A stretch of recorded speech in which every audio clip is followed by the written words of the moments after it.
А почему у министра топлива и энергетики вот эти каляки-маляки? Где, блин, нефть? Где, блин, газ? Твоя ответственность, да, если что, мы знаем, чья голова полетит. Но когда я вижу заседание, я понимаю, пацаны бухают. Когда тебе осенью, в сентябре в расчетном листке пишут там премия на овощи. Я тебя вообще туда не могу поместить в этот набор красных лиц, вот этих шаров красных, которые... Там понятно. Василич, я с ним вместе там, и мы там тут 2 трактора, там пристроим, там договоримся. Вообще, вы за что ратуете? Вы хотите чего, чтобы было в стране? Любовница, взятка, нелояльное высказывание за пьянкой с другом. И потом тебе говорят: о, парень, так ты себе наговорил на 1,5 года. Видите, так тихо-тихо сказал. За добробыт. Когда у тебя погоны появляются на плечах, то, мне кажется, ты своих подчиненных часто не ставишь вообще ни во что. Вдруг нас объявляют саентологами. Не выдают квартир бесплатно, не выдают каких-то там особых условий. А нет, она пришла из школы и рассказывает, и говорит: мы сегодня смотрели Лукашенко 3 часа. В какой-нибудь председатель райисполкома, ему там мешок картохи принесут, да, вот тебе, пожалуйста. И тебе приходит человек, который особист, да, и говорит: Иваныч, все попал. прекрасно, спасибо, молодец, да. А потом этот Иваныч начинает выходить из-под контроля. А я-то знаю, что ты картошечку-то носишь. Потому что как только ты поднимешь глаза, ты можешь попасть под замес, да? Молодой человек, а вы уверены, что вы по правильному адресу пришли трудоустраиваться? Кто-то делал вид, что не слышит меня, вот так за компьютером сидел, работал как бы и ждал, пока я свалю уже нахрен, потому что как бы подставляю его. Да, многовато калорий. Да, ну согласен, конечно, многовато. Но очень вкусно. Какая Европа? Там нужно иностранный язык знать. Как его туда продавать будем? Однажды нам с супругой довелось готовить материал о большом человеке в психиатрии и в психотерапии. Это был профессор Москвин. Он отличался тем, что всегда готовил программу выздоровления для человека персонально, индивидуально, исходя из его особенностей. Профессор Москвин определял улучшение пациента по 100-бальной шкале. То есть 0 – это полный дисбаланс, и 100% – это абсолютная норма. Хотя абсолютной нормы, мне кажется, что не бывает. И вот он сказал, что есть 3 категории людей, пациентов, которых он может улучшить лишь до 20%. Потому что внешние условия не позволяют им добиться большего. Это были 3 категории. Первое – священники, второе – военнослужащие, и третье – государственные чиновники. Вот о государственных чиновниках я и хочу сегодня поговорить. И я решил приготовить одно из тех блюд, которые я сам люблю, но которые доводится есть очень редко, потому что лишний вес, он никому не помогает жить. Это блюдо называется фетучини альфредо. Фетучини – это вид пасты, вот такой, плоской. И альфредо, сам рецепт альфредо, готовится только с фетучини, с другой пастой он не готовится. Так вот, Альфредо де Лилла – это был повар, который взял на вооружение пасту аль бурро. Аль бурро – это паста самого простого вида, то есть в нем 3 компонента.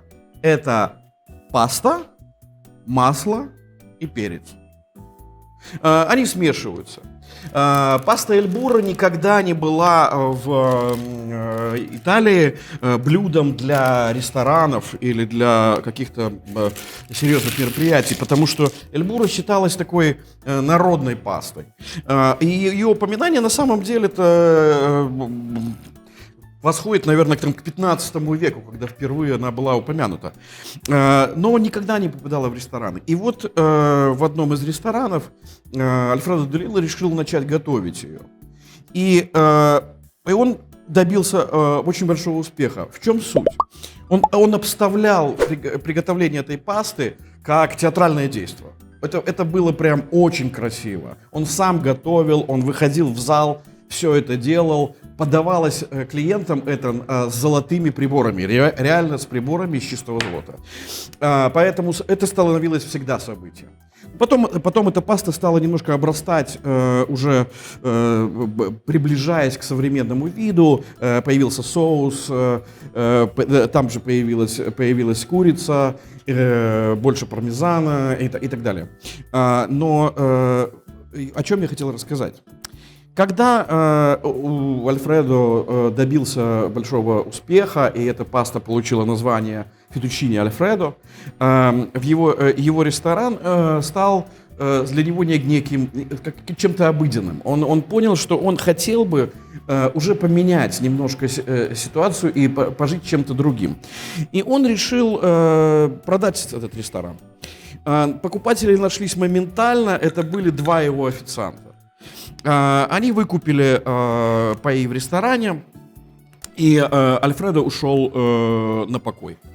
Но покой длился всего лишь 7 лет, и в какой-то момент он решил вернуться в кулинарию.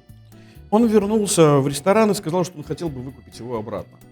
Но официанты сказали, знаешь что, нет, потому что у нас дела идут и так очень неплохо, поэтому спасибо, но нет. Альфредо оскорбился, он считал, что коль там продолжает подаваться его любимое блюдо, его детище, то он имел бы на это право. Но и права он на это, как выяснилось, не имел. И в итоге завершилось все тем, что Альфредо открыл 2-й ресторан в Риме, недалеко от 1-го ресторана.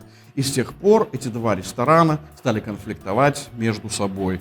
И эту историю знает каждый итальянец, потому что в Германии, если вы переложите эту историю на Германию, то появилось бы 2 офиса, Adidas и Puma, которые принадлежали 2 братьям, находились по разные стороны реки в Мюнхене и которые враждовали между собой. Вот с пастой Альфредо произошла приблизительно такая ситуация, только на несколько веков раньше. Сначала, как и часто бывает в итальянских блюдах, мы уменьшаем температуру, сковорода прогрелась, и мы выкладываем в нее лук. Ну, вы помните, что большинство итальянских блюд в процентном отношении начинается с обжарки лука, чеснока и перца чили.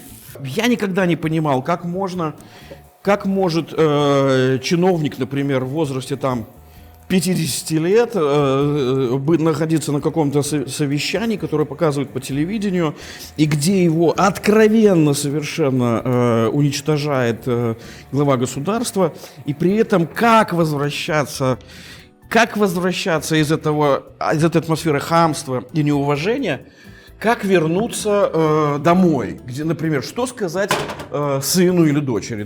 Папа, почему тебя только что вот так уничтожали? Это вещь заразная, но он не может не отчитывать своего ребенка, наверное, когда возвращается с этих совещаний.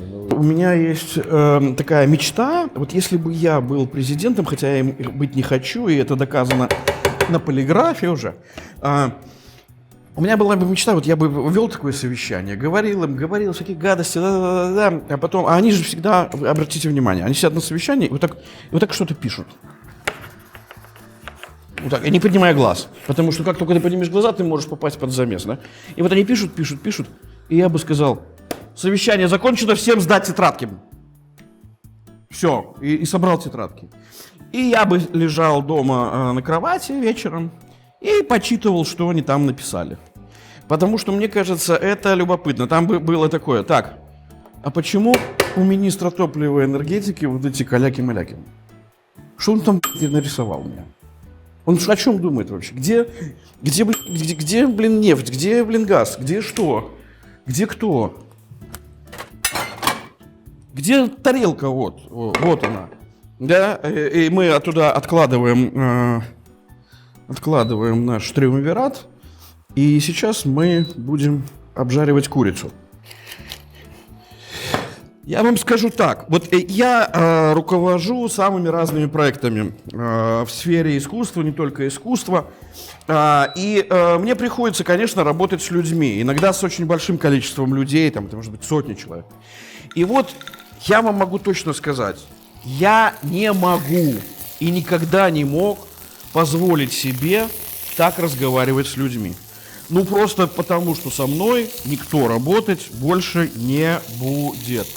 И будет совершенно в этом прав. Да и, это на самом деле так разговаривать с людьми, это в первую очередь даже не уважать не их, а не уважать себя. Потому что ну, если ты, кроме подобного унижения, больше ничего не можешь, никак не можешь добиться результатов, значит, ты сам нерадивый начальник, значит, ты сам бездарность, которая плодит вокруг себя плохие эмоции и не в состоянии никак убедить людей делать что-то хорошо. Или у тебя нет механизмов, или у тебя нет мотивации, или у тебя нет желания просто уважать этих людей.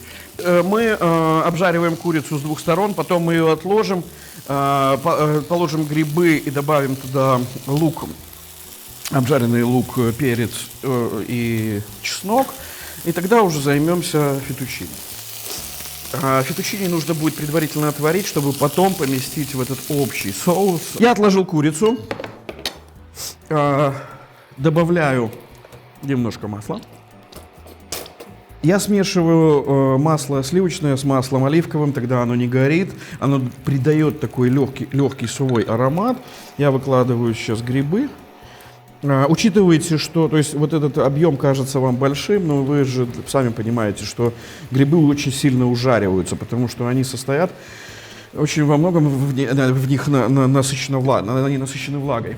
Курицу мы пока нарежем на кусочки, которые непосредственно пойдут в блюдо. Они не должны быть маленькими, но они не должны быть и большими, потому что они должны оставаться сочными, они должны как бы увязываться с пастой. Когда вы убираете и оставляете куски еще не разрезанными, они доготавливаются в любом случае, особенно если они лежат все вместе, температура в них сохраняется. Когда мой тесть умер, и нам нужно было перевезти его прах в Лондон, оказалось, что это настолько серьезная, настолько тяжелая задача, что в Беларуси многие сталкиваются с этой проблемой и ничего не могут поделать, это длится месяцами. Так вот, когда он умер, и когда мы обратились, наши друзья обратились в МИД белорусский, который для меня, мне казался уже таким, знаете, совсем не хорошей организацией, и вдруг там все пошли навстречу. Все пошли навстречу, и за несколько дней все оформили, и мы все смогли сделать. И я был поражен, потому что, я не исключаю, что все-таки авторитет моего тестя был таким, что, все понимали, что это такой человек, который всегда родил за Беларусь, и уж политически вы можете быть там на разных концах, но если ты понимаешь, что он хотел чего-то хорошего для страны, то он априори хороший человек. Так вот, я бы хотел, чтобы вы высказались на предмет того, как вы относитесь к белорусскому чиновничеству. Сталкивались ли вы с хорошими случаями? Или все-таки сейчас уже там по прошествии времени там уже нормальных людей не осталось? А может быть остались, но они молчат и не высказывают свои позиции. А может быть они просто боятся. Мне действительно очень интересно ваше мнение. И я всегда читаю комментарии, причем все до единого. Я добавил в грибы, вернул лук, чеснок и перец. Теперь выкладываю туда курицу. Добавляем сливки. Этот соус начнет загустевать по мере того, как вы туда добавите пармезан. И вот сейчас самое время до пармезана просто добавить соль, поскольку мы сюда еще ее не добавляли. И досаливать мы будем после того, как там окажется пармезан, потому что пармезан сам по себе дает соленость, и если вы сейчас обильно посолите и добавите пармезан, то вы реально пересолите блюдо. Мне очень нравится слово «добробыт». Первый раз я его услышал, я помню даже момент, когда я его услышал. Это был какой-то конец 80-х, и мы оказались на одной программе на БТ с Витей Ивашкевичем, моим давним другом, который, к сожалению, от нас ушел. И Витя выступал вот с позиции таких национально ориентированных персон, которые тогда ратовали уже за национально-демократическое движение. Они только начали появляться вот прям в эфирах и как-то декларировать свои идеи. И Витя сидел там, ему противостояли какие-то комсомольцы, какой-то кошмар. Ведущий, который не знал вообще, с какими подходами к Вите обращаться, сказал: вообще, вы за что ратуете? Вы хотите чего, чтобы было в стране? Сейчас бы добавили все: хотите, как в Украине? И Витя так тихо сказал: за добробыт. И когда программа закончилась, мы расходились, я к Вите подошел, говорю: Витя, расскажи мне, пожалуйста, а что такое добробыт? И он сказал: вот когда добробыт наступит, ты его ощутишь.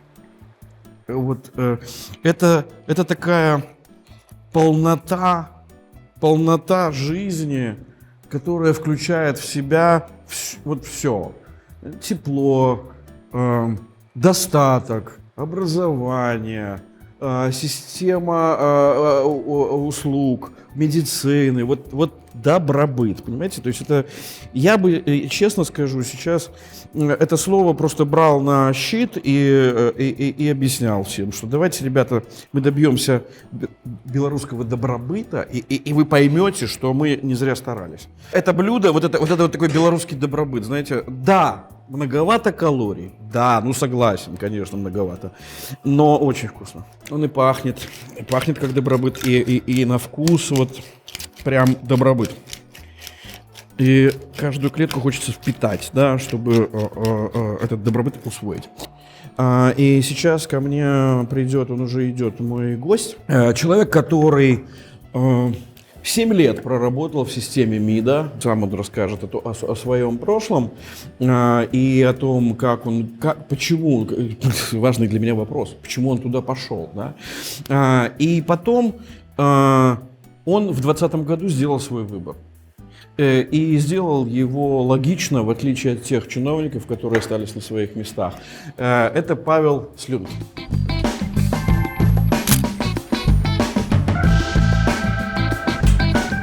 Что там угрозило? В истории Испании, в истории франкизма был такой персонаж Адольфо Суарес. Да. Он плоть от плоти чиновник, который всю жизнь провел в чиновнических кругах, и он этот франкизм и разрушил изнутри, по сути. Да? Я думаю, что история Испании, которая во многом похожа, в принципе, сам франкизм, даже сам Франко, вот он очень... Ты верил, что ты можешь стать Суаресом? Нет, я не думал, что я могу стать Суаресом, мне просто были близки идеи, да, что идеи влияния изнутри? Да, идеи менять... Когда ты видишь, что на выборах твои голоса не считают, а у нас как бы их не считали никогда, да, после 1994 года. Когда на площадь ты выходишь и тебя там избивают, сажают, но ведь получается, что твой выбор был неправильным, потому что в итоге ты все равно оттуда ушел. Вот ты спортивный, ты спортом занимаешься, играешь в футбол. Было, да, немножко. Да. Да. Симпатичный, современный человек. Я тебя вообще туда не могу поместить, в этот набор красных лиц, вот этих шаров красных, которых унижают, они все, блядь, пишут, им такой раз встает и у него замыкает, да? Вот я тебя там сейчас не вижу. Но ты же понимал, что ты туда попадаешь. Нет, 100%. Я же говорю, меня туда привела любовь к своей стране или к своим людям, да? Калиновский, да, и то, что мы его хоронили, не только гражданским обществом, но и государством, то, что там был вице-премьер, это результат того, что такие люди, которые внутри рискнули там, репутацией, карьерой своей, да, или чем-то. Для меня это был шок, признаюсь. Все банально, да. У общества белорусского ресурсов нет. Или если есть, то их очень мало. У государственной системы... У гражданского общества. У гражданского общества, в принципе, у белорусского общества, да. У государства как системы, которая контролируется полностью одним человеком, да, у него этих ресурсов много. Да. Если эти ресурсы контролируются людьми, которые хотят нас продать в Россию, или хотят, чтобы у нас там политзаключенных было там не 3000, да, там 150 тысяч, то ну вот результат такой, действия такие. Но- Если внутри этой системы есть люди, которые будут говорить, а давайте мы все-таки, может быть, не будем сажать, убивать, насиловать. Будучи чиновником МИДе, ты же не можешь это не прекратить, не прервать. То есть, Ну, ты можешь на своем уровне делать. вот сколько бы ты сказал процентов, которые, да нормальные они, с ними можно говорить, решать, компетентные, которые могут решать вопросы, и которые в новой власти пригодились бы, и вот всем невеста хороша, жалко, что беременна. Ну, ты удивишься, наверное, моему ответу, но я думаю, что от 40 до 60% тех людей, которые в целом неплохо разбираются в своей теме. Неплохо. Я, понимаешь, я имею в виду, которые могли бы быть современными, которые могли бы повести страну по новому пути, именно в сторону там Европы. Для этого не хватает субъектности, понимаешь? То есть мы увидели, да, я когда приходил в МИД, я думал, что я один с такой мотивацией прихожу, да, вот делать что-то лучше. Лето 2020 года показало, что в МИДе огромное количество людей, которые уволилось публично, громко, либо там что-то делало, что в итоге привело к их увольнению. Это было самое такое взбудоражившееся, скажем так, министерство. Это меня удивило, я не ожидал такого. Я думал, что там из уволившихся я буду один и, возможно, еще пару человек. Говорить о том, что как бы ушли самые лучшие, это несправедливо. Да там прекрасные люди с точки зрения их компетенции остались. Но вот с моральной стороны вот есть вопросики, да? То есть им как бы окей говорить, что там украинцев убивают, это все, они сами виноваты. И как с этим жить, но это их как бы выбор. Скажи мне, на уровне... Хорошо, мы видим Лукашенко по телевидению, но есть уровни ниже, 2, 3, 4, 5. Там такое же хамство, там такие же отношения между людьми. Там также друг друга долбят, унижают. По-разному. По-разному зависит от ведомства или от человека. 100% от человека. Вот я встречал чиновников, я могу фамилии назвать, да, там, люди, которые с Лукашенко работали там, всю свою карьеру, жизнь. Ну, да, называй например, кого-нибудь. Владимир Ильич Семашко, да, вот. Да. У меня было впечатление, что он тоже должен быть таким жестким человеком. Может быть, он со своими подчиненными и так общается, да, но мы когда пересекались, вообще приятный человек, который мне помог, и не сравнивал, да, гражданских чиновников и силовиков, потому что это совершенно иное, да, когда у тебя погоны появляются на плечах, то, мне кажется, ты своих подчиненных часто не ставишь вообще ни во что. Хотя Маккей, который был, скажем так, с силовой закалкой, да, то есть он не был полностью гражданским чиновником, но я от него хамских слов в свой адрес ни разу не слышал. У меня с Маккеем другая практика. 2009 год, Маккей берет в оборот одного из там наших знакомых, и они начинают кампанию против свободного театра. Реально кампанию. Причем кампания была капец. Я даже не ожидал у них такой фантазии. Вдруг нас объявляют саентологами. Мы такие, что? Саентологи? Куда? И мы понимаем только позже, в феврале 2010 года, что происходит. Мы приезжаем во Францию преподавать в одну из самых главных театральных школ, а там лежат документы и бумаги, что мы саентологи, что... и мы такие... И приходит ректор, говорит, слушайте, саентологи. Вы что, больной? Какие саентологи? Это вообще, где мы, где саентология? То есть вообще. А он говорит, а вы знаете, почему про вас написали? Почему? Потому что во Франции это уголовно наказуемо. То есть расчет был такой, что загодя вбросить информацию, чтобы потом нас подвести под уголовную статью, когда мы приедем во Францию. И это была работа Маккея. И я понимаю, что это работа спецслужб. Да, деликатненько, потом в вышиванке, все. Но да, вот так работает. Давай мы сядем за стол и продолжим. Давай, заебай лучше.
бы Беларусь вошла спокойно в Евросоюз и сняли таможенные границы, то все бы стало дешевле, быстрее доступно, свежее. То есть это, для кулинарии это вообще первое дело. Что кнут, что пряник. Вот чем стимулируют, чем запугивают? Или как это вообще работает? Принцип работы чиновнического аппарата исходит из того, что от тебя требуется только исполнительность и выполнение задач. То есть тебе думать не нужно, да? То есть тебе нужно выполнить. И если ты выполнишь плохо, или если кому-то не понравится наверху, то ты будешь козлом отпущения. Сейчас, наверное, с европейскими странами реально там, просто нечем заниматься. Да? В годы там, с 14 по 20 год там было все довольно активно и интересно.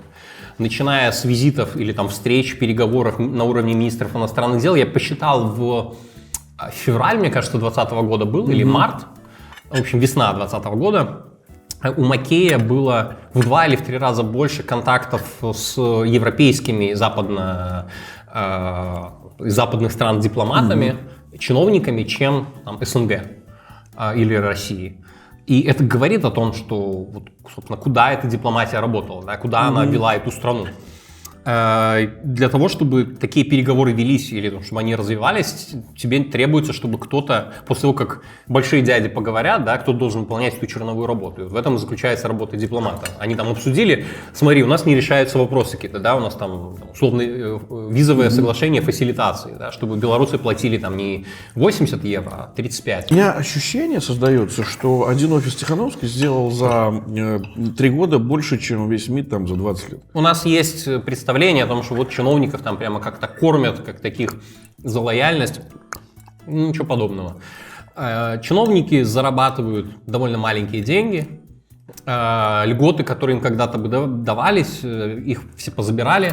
И лучшая льгота, наверное, самая забавная, которая есть, это когда тебе осенью, в сентябре в расчетном листке пишут там премия на овощи. Не выдают квартир бесплатно, не выдают каких-то там особых условий. Тебя назначили в Литву. Сколько тебе положили зарплату? 2200 евро. Что-то ничего не меняется. То есть я это 2200 слышу уже 20 лет. Не, она обновлялась. И, кстати, пока я там работал, в 2018 или 2019 году повысили до 2400.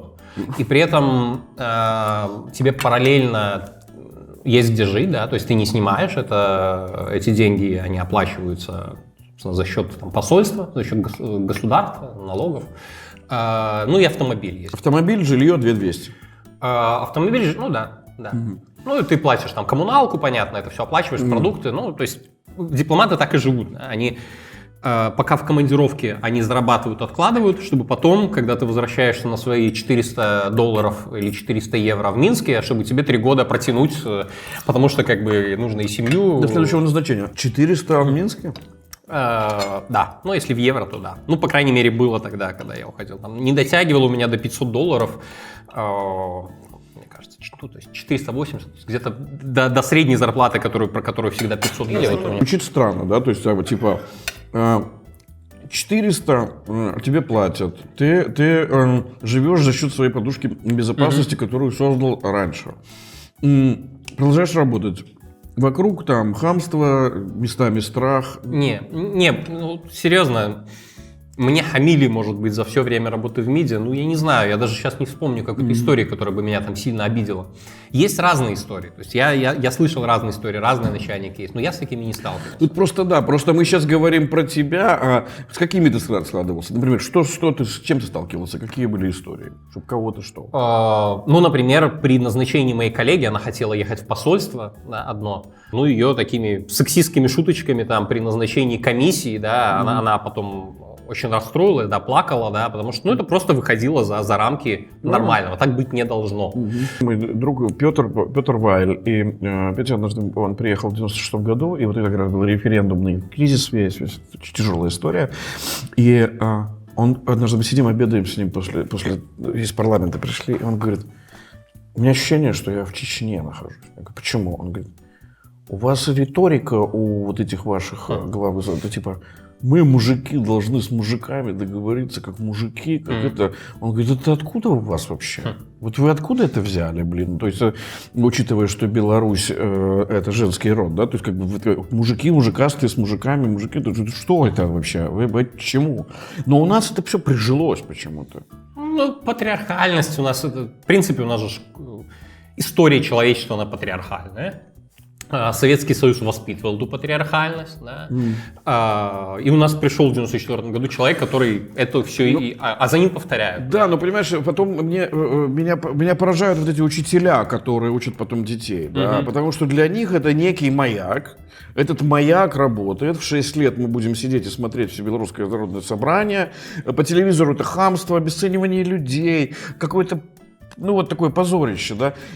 А как воспитывать детей? Вот это для меня вопрос. Вот можно я тебе, как раз мы начинали с тобой с этого разговор.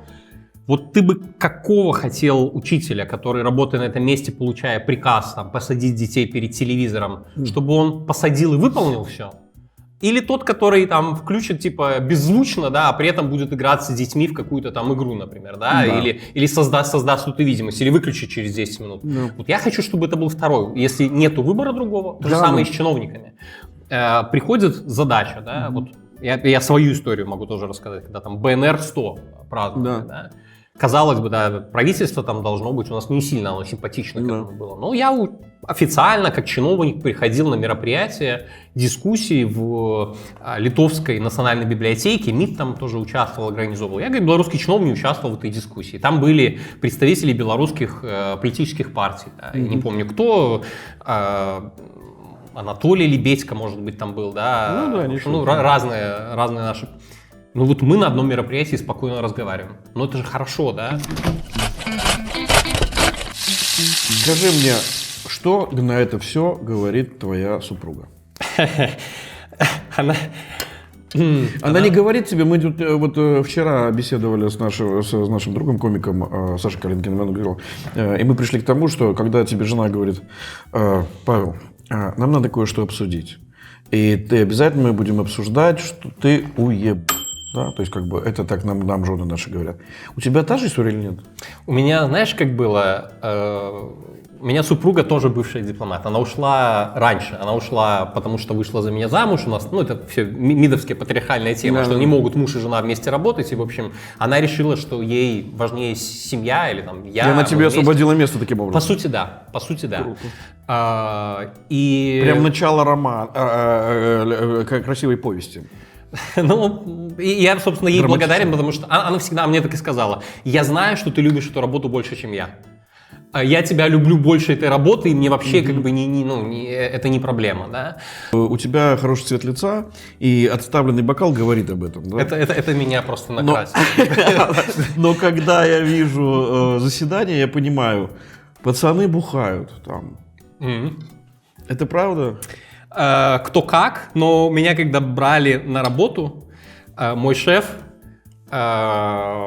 предложил за это как бы поднять чарочку. Я говорю: а я не пью. О, беда. Ой, работа тебе не понравится, Пашенька, да? Такая. Молодой человек, а вы уверены, что вы по правильному адресу пришли трудоустраиваться? Ну и шутки шутками, и потом еще один мой начальник говорит: не переживай, мы как бы посмотришь, он типа начнет. Но не сломали, короче, меня. Так, собственно говоря, поэтому ты ушел из МИДа, то есть мы причину нашли, да? Да, знаешь, как с меня шутила одна моя подруга, говорит: ты не настоящий дипломат. Я говорю: почему? Потому что печень дипломата принадлежит государству, а твоя тебе. Да. Это Рома Яковлевский, наш друг, журналист, который как раз МИДовскими вопросами занимался. У него была очень хорошая пословица.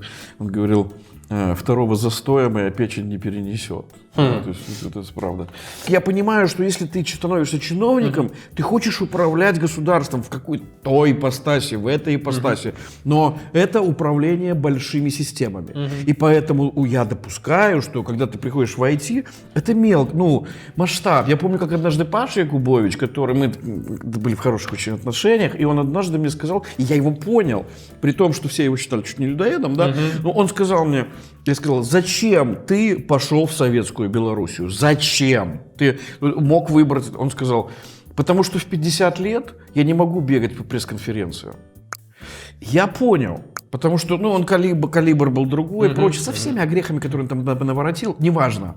Но это логично. Это логично, человек хочет, он там свое делал, и плохое, и хорошее, не о нем сейчас речь, да? Хотя стал из редакторов государственным чиновником, да? И вот мне интересно, если человек идет на государственную службу, он всегда видит какой-то коридор, или он в принципе может просто пойти за социальным пакетом? Да, по-разному.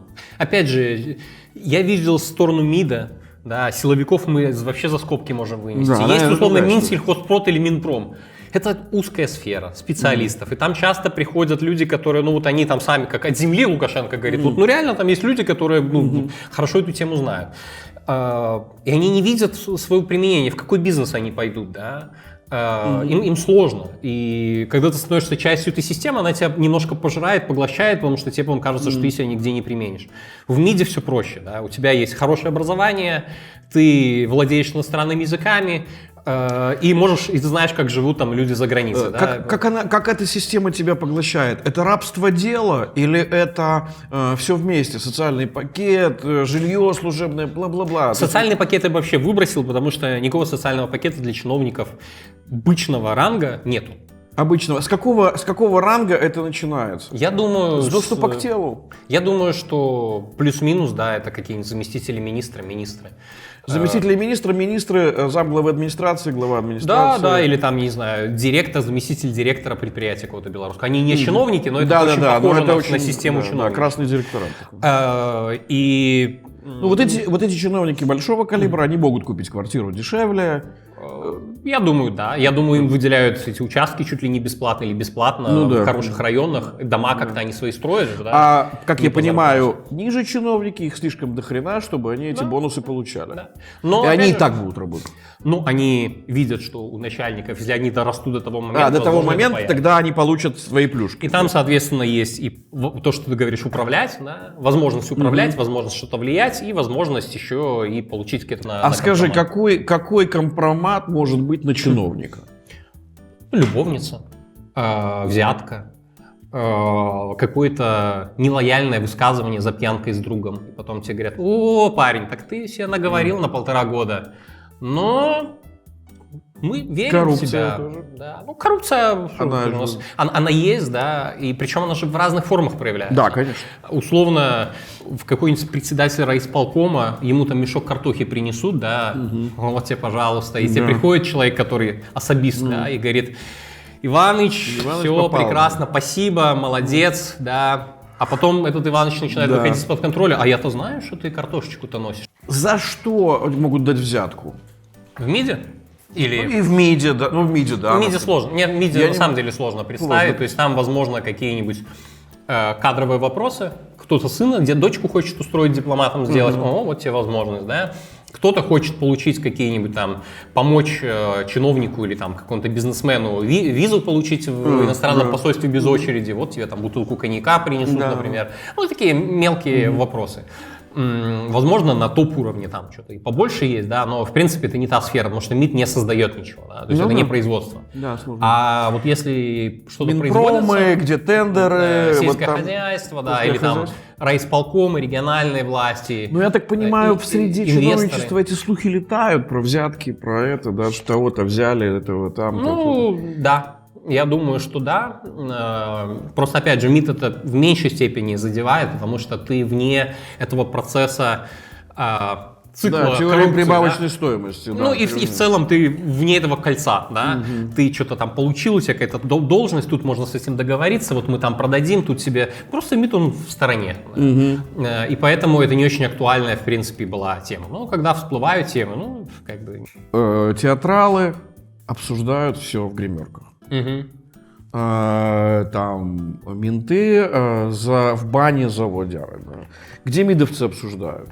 До 2020 года мы обсуждали, ну, с людьми, которым ты доверяешь, спокойно можешь делать в кабинете, да. Иногда в курилке это делают, но я не курил, поэтому у меня там как бы никогда не обсуждал. Я видел разную реакцию людей. Да. Некоторые со мной активно обсуждали, когда там Бабарика, например, все это дело фабриковали, я ходил, я не скрывал своих мыслей. Да. Меня это возмущало, и я с коллегами откровенно ими делился. Кто-то делал вид, что не слышит меня, вот так за компьютером сидел, работал, как бы, и ждал, пока я свалю уже нахрен, потому что, как бы, подставляю его. Или там с коронавирусом, когда я говорил, что ну, полная лажа то, как мы работаем с этим. А кто-то поддерживал, кто-то разговаривал, да, кто-то шепотом, кто-то громче, но в целом, когда, например, декрет о тунеядцах вышел, вот я своим коллегой там, как бы, на повышенных тонах обсуждал эту тему. И слышали это там, ну, человек 10, которые на этаже сидели, и они знали, что я говорил, да, но при этом, может, мне кто-то настучал, да, но последствий для меня никаких не было. Меня взяли с повышением назад в МИД, я не боялся, потому что ну, считал, что я имею право высказывать свою точку зрения и не соглашаться. А некоторые как друг на друга, нет? Есть же даже специальные люди, которые неофициально работают, ну вот про посольство мы говорим, да, есть, скажем, официально аккредитованные сотрудники спецслужб, и иностранные государства знают, что они там отвечают за безопасность. А есть те, которые, и они типа дипломаты такие же, как ты, но никогда в МИДе не работали, пришли из Миноблсполкома, там помощники депутата. Стучали там, потом что-то... И я думаю, что ну вот в компании с такими людьми никто откровениями делиться не будет. Загадочная среда, потому что вот был такой писатель Артур Хейле, у него были знаменитые произведения, он устраивался куда-то на работу, допустим, у него там аэропорт, отель и так далее, где он устраивается, допустим, в отель, и он из отеля пишет роман, да, то есть про всю изнанку или про аэропорт. Там. И вот у меня ощущение, что белорусский чиновник какой-то, который был допущен, то есть который мог инсайды подсуждать, он мог бы написать книжку документальную, которую зачитывались бы все, но почему-то этого никогда не происходит. Я помню, как один из охранников Михаила Чигиря рассказывал мне про Лукашенко, и я сидел, открыв рот, я ему говорю, если бы ты это все написал, башню бы всех сорвало, да? Как человек кричит, как человек... Там был очень смешной момент, когда Лукашенко въезжает в Дрозды, и нужно, чтобы была иллюзия, что там никого нет. Он как бы приехал как бы к себе домой, там никого, он с работы уставший, едет в машине, там пусто. И он говорит, там же вот это была резиденция Шарецкого, из которой сделали прачечную. То есть там же все перестроили. И он говорит, женщина несет вот так в простыни там, из одного здания в другое, да, сигнал, что въезжает Лукашенко, и она просто с чистыми простынями бросается в кусты и падает в грязь. Да? Там как вообще? Да? Где там страхи? Вот не где там, типа, все хотят там родину изменить, а вот где ужас, блин, этот весь? На верхнем уровне. Ну, то есть там, этот пример, он совпадает с моими, скажем, наблюдениями, да. Александр Лукашенко — это жесткий человек, очень жесткий. Он кричит на подчиненных, да, то есть он требует очень многого. Но почему эта женщина с простынями бросается? Она знает, что этого требуют от нее, да? То есть, значит, когда он злится, его подчиненные начинают выполнять любую его прихоть. Она знает, что если она ее не выполнит, значит, ее уволят, будут последствия. И в итоге это работает по ступенечке, да, то есть по цепочке. Да. Но оно же до тебя тоже доходило. Цепочка же это все равно она идет. Честно... Хотя да, но тут МИД еще есть. Да, я даже работал на иностранных визитах, да, то есть, скажем, минские переговоры, которые у нас были по Украине, вот я организовывал их, да, то есть там Лукашенко рядом был, да. Но просто из-за того, что у меня с ним нет общего какого-то, да, варианта работы, я бы свои... Юлия, я не знаю, запикиваете, я бы получал их от Макея или от своего начальника. Ну да, конечно, потому что тому не гоже к тебе там, например. То, как он жестко, например, моему начальнику однажды сказал, да, меня это, скажем так, взбодрило однажды. Что это? Это было просто, у него встреча была с лидером какого-то государства, по-моему, это Индия была, да, на саммите, одном из саммитов. И в одной из соседних комнат, в открытой такой, общался бывший президент Афганистана.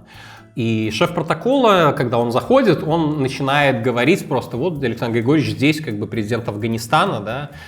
Ну и Лукашенко его так жестко очень обрывает, типа, что ты мне тут говоришь, говори, куда идти. Ну вот это было очень максимально грубо, да, то есть, не знаю, человек был не в настроении, может он всегда так говорит, я не знаю, да. Ну, конечно, то, с какой степенью пренебрежения это говорится, или грубости, да. Но, опять же, с другой стороны, я видел и другой стиль, да. То есть, ну, это как и разные люди, они по-разному себя ведут. Но то, что это система, которая выстроена для того, чтобы создавать максимальный комфорт одному единственному человеку, пренебрегая интересами всех остальных, Я думаю, что она еще выстроена для того, чтобы максимальный дискомфорт по всей цепочке ну, вниз. чтобы ты понимал свое место, конечно. Да. Мог представить, что какого-то чиновника, который просто мог бы прийти и сказать Лукашенко правду. Экономике капец, блин. Этому капец. Здесь этот самый, спецслужбы там капец свой. Такой человек может быть и вообще? Были такие, особенно в правительстве Кобякова и потом Румаса. Экономический блок, который был, например, Калаур, да, то есть он пришел с конкретной задачей отказаться от, чтобы не повторился 2011 год, да. Он пришел с предложениями жесткой монетарной политики. Он убедил Лукашенко сказал что-то вроде, ну, как бы под твою ответственность, да, если что, мы знаем, чья голова полетит. В итоге с того момента у нас не было таких ситуаций, да, то есть, ну, это как раз то, как монетарная политика, и при этом Павел Калаур, он же не какой-то там суперсмелый человек, просто не Супермен, технократ, обычный, который пришел, убедил, взял на себя ответственность и что-то там сказал. Да. Вот еще был такой Василий Матюшевский, да, это был вице-премьер в таком, скажем, правительстве реформаторов его называли, да. Он единственный, кто за всю историю вообще моих наблюдений приходил к Лукашенко на совещание и не писал, а приходил и доставал свой планшет и в нем пальчиком там что-то. Это было, ну вот, мне кажется, его демонстрация современности и своей там как бы автономности определенной. Какие сейчас настроения, пусть скажем так, на момент твоего ухода, или если ты с кем-то общаешься сейчас, что там происходит? Я не встречал коллег в МИДе, которые были бы русскомирцами. Или если они есть, то это самые такие неадекваты, с которыми там никто особо не хочет общаться. Да? То есть большинство людей либо разделяли идею там такой условно белорусской Швейцарии, которая просто исходя из своего положения вынуждена и с теми, балансируя, играться на противоречиях. Это то, что делал Лукашенко, собственно, с 2014 года в таких формах определенных. Либо те, кто откровенно хотел просто Беларусь в европейской видеть. Таких вот, которые там, давай в Россию, очень редко. Да. Ну, был один молодой дипломат, ну, он МГИМО закончил, и пришел, говорит, Крым, все прекрасно, как бы там все, российский. Ну и мы с ним спорили просто, ну, на коридоре, другие коллеги с ним спорили. Но эти дискуссии, скажем, не репрессировали, да, по крайней мере, я не видел, чтобы кто-то там сказал, там, молчите, да, не обсуждайте это. В других министерствах, конечно, было иначе. Там условно представить, там, Минсельхозпрод. Да у них продукция вся практически идет в Россию. Ну, как они будут смотреть? Это их деньги, или Минпром. Какая Европа? Там нужно иностранный язык знать. Как мы туда продавать будем? Там должны быть... Они нас давят этими евростандартами. А мы тут, у нас денег нету. Ну да, а в Россию там Васильич, я с ним вместе там, и мы там тут 2 трактора, там пристроим, там договоримся. И культура похожая, в смысле решения вопросов, и язык общий. И уже рынки налажены. И поэтому и взгляды разные на Россию. Вот скажи такую штуку.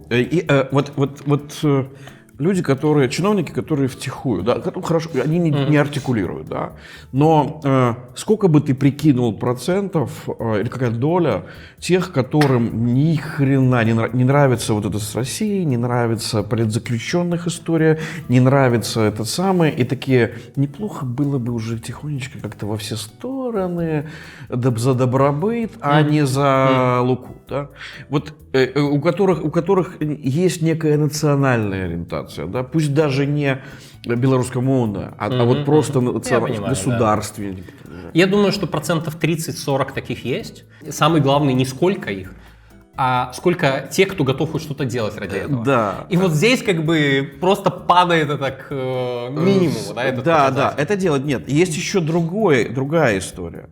А сколько из них, когда политика меняется, готовы адаптироваться, допустим, к проевропейскому вектору?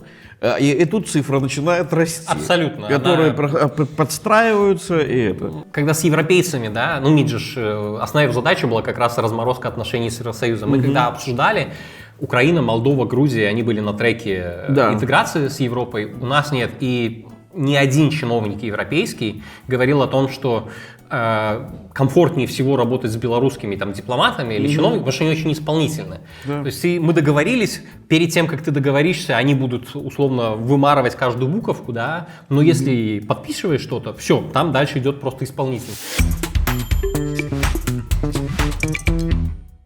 Вот твой вкус счастья — это что?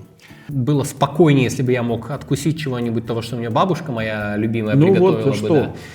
Я думаю, ее запеканку. Она меня с детства кормила. Какую? ей. Творожная запеканка она делала. И я вспоминаю там, свои мне, там, 8, 9, 10 лет.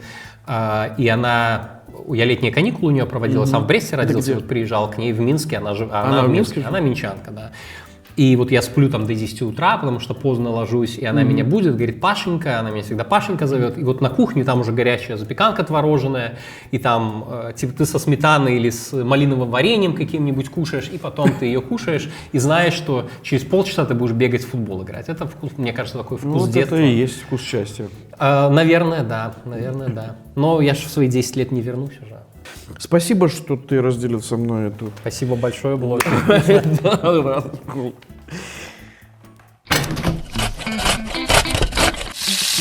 Я хотел бы сказать о чиновниках. Это наши чиновники. Это наши белорусские чиновники. И мы будем продолжать с ними жить. Потому что в той или иной ипостаси они останутся гражданами нашей страны.